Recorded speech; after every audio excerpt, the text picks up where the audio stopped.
बहुत धन्यवाद। श्री हनुमान बेनीवाल जी। सभापति महोदय, सबसे मैं सभापति महोदय विदुर जी को ये पूछना चाहता हूँ कि आपने आप एक मिनट, इन्होंने सस्पेंस रखा है। पप्पू जी कौन थे? पप्पू जी अगर पप्पू जी की कौन से है? क्या आप चलो बात कीजिए। है? अरे भाई आप यू एड्रेस टू चेयर, आप अपनी बात रखिए। पप्पू जी, हनुमान जी आप अपनी बात रखिए, समय समाप्त हो जाएगा, बात रखिए काइंडली। हनुमान जी बात रखिए। हाँ, आप अपनी बात रखिए।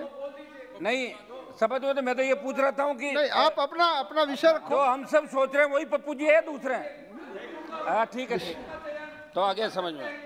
सभापति महोदय, आपने बजट पर बोलने की अनुमति दी, इसके लिए धन्यवाद। सभापति महोदय, मेरे से पूर्व पक्ष विपक्ष के विद्वान सांसदों ने अपनी बात रखी। सभापति महोदय, इस बजट से देश के नौजवानों को, किसानों को और आम आदमी को बहुत बड़ी उम्मीद थी कि अब की बार का जो बजट है वो अलग तरीके का आएगा, रोजगार की गारंटी होगी, किसानों का बहुत बड़ा भला होगा इस बजट के अंदर। लेकिन जब बजट पढ़ा तो इसके अंदर कोई विशेष इस बजट के अंदर नहीं लगा। आपके जो 2 साल के पहले के बजट थे उससे हटके ये बजट, जो प्रधानमंत्री जी का बजट है, ये हमें नहीं लगता कि 25-50 साल की जो बात आगे की कही है वहाँ तक हम पहुँच पाएंगे। सभापति महोदय, ये सवाल ये उठता है कि आपने कहा विश्वास का क्या होगा। पिछले 7 सालों में लोग आप पे भरोसा करके आपको सत्ता में लाए। कांग्रेस के कुशासन से दुखी होके लंबे समय बाद एनडीए के साथ साथ भारतीय जनता पार्टी को अकेले 303 का बहुमत दिया। लेकिन अब की बार का जो बजट था उससे नौजवान, किसान और तमाम मध्यम वर्ग को एक झटका लगा। उनको लगा कि बजट हमारी आशाओं का अनुरूप नहीं है, हमें आगे लेके नहीं जाएगा। सभापति महोदय, आपके माध्यम से मैं बताना चाहूँगा कि बजट में वित्त मंत्री जी ने अपने 25 सालों के ढांचागत विकास की रूपरेखा तो करी, लेकिन आप अगले आम आदमी 25 दिन या 25 महीने किस उम्मीद पर बिताएगा, इस बारे में बजट किसी तरह की आश्वस्ति नहीं देता। पिछले 2 सालों में कोरोना काल के अंदर लगाए प्रतिबंध उद्योगों और नौकरियों पर बहुत बुरा असर पड़ा। रोजगार खत्म हुए, आधे वेतन पर लोग काम करने को मजबूर हुए, महंगाई बेतहाशा बढ़ गई, स्कूल कॉलेज बंद रहे, जिस वजह से ऑनलाइन पढ़ाई करना विद्यार्थियों की मजबूरी हो गई थी। सभापति महोदय, महामारी के कारण स्वास्थ्य खर्चों में बढ़ोतरी हुई, कृषि कानूनों के विरोध में किसानों को साल भर तक आंदोलित रहना पड़ा, जिसका व्यापक असर ग्रामीण अर्थव्यवस्था पर भी पड़ा।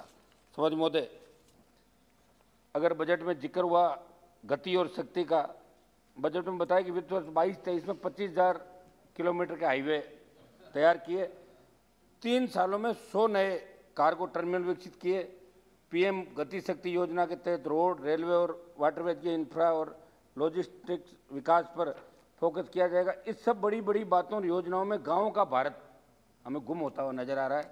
ऐसी सुनिश्चितता सरकार कैसे लाएगी?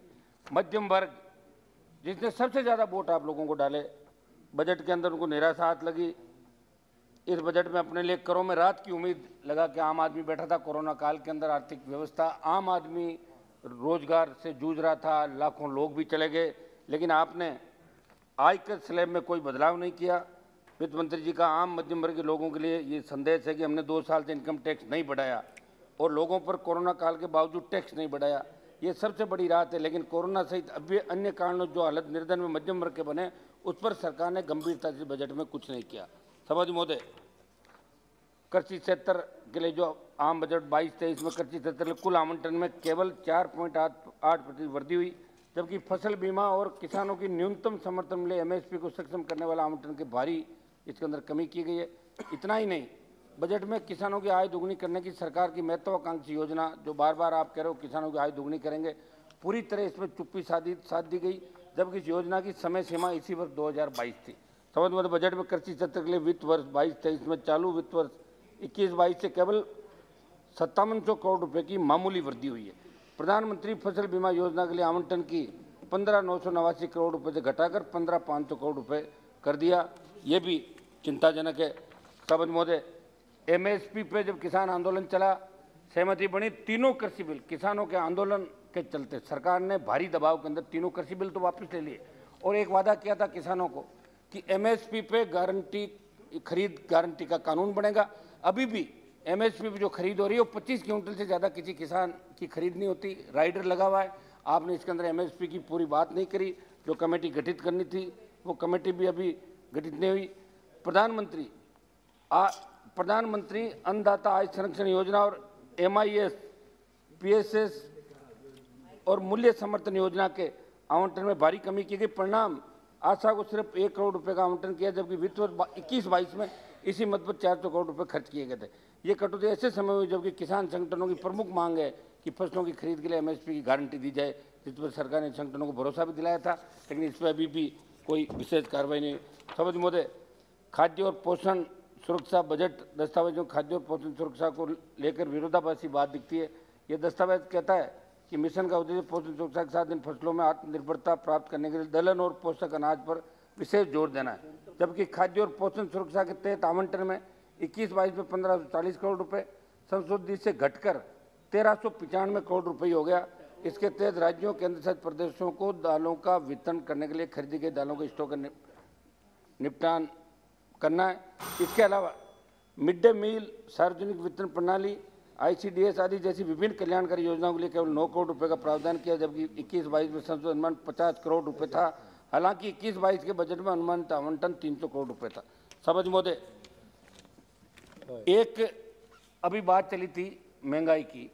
सभापति महोदय, हमने जब 2014 के अंदर आप थे, उससे पहले यूपीए की सरकार थी, और 2014 के अंदर यूपीए सरकार 12-13 के अंदर तेल की जो प्रति बैरल अंतर्राष्ट्रीय मूल्य था वो $140 अधिकतम था उस समय, और यहाँ भाव 50-60 के लगभग 50 के आसपास डीजल का था और 60 के आसपास पेट्रोल का भाव था। कृपया समाप्त कीजिए। एक मिनट साहब, 2014 से मेरे को तो याद किया, मैं दिला भी दूंगा, राजस्थान में याद है आपको, है ना। 2014 से कीमतें घटती गई और $20 प्रति बैरल तक आप इसको बढ़ाते रहे, 50 रुपये तक बढ़ा दिया, जबकि $80 का अभी भी $80 से ज़्यादा नहीं है। तो ये बहुत बड़ा धोखा इस देश की जनता के साथ आप कर रहे हो।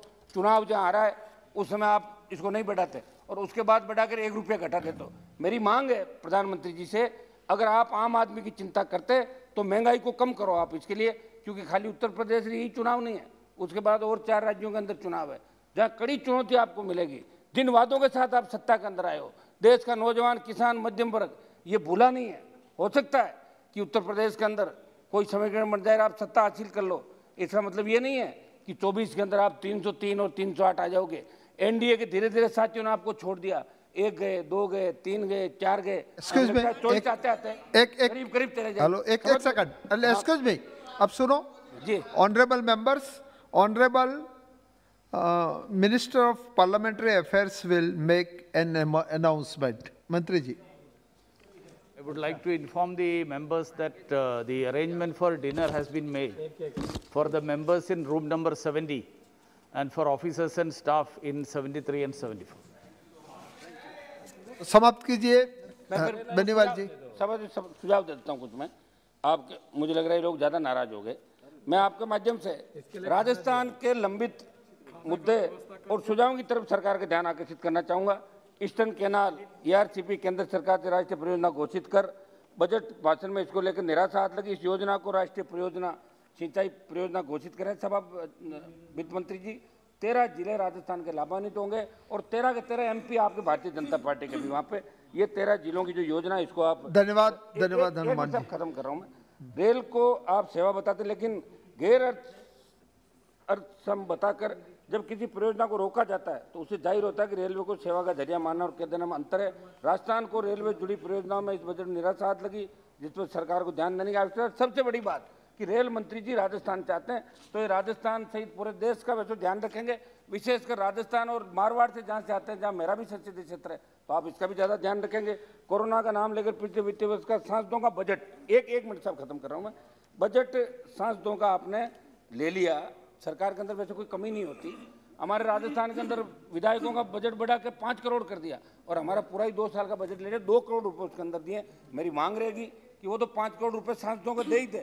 इसके अलावा संसदीय क्षेत्र इतने बड़े हैं सभापति जी, आजकल सांसदों को तो लोगों ने मुख्य अतिथि बुलाना ही बंद कर दिया, कार्ड में नाम ही नहीं लिख रहे हैं, भाई पैसा नहीं क्यों बुलाएंगे लोग।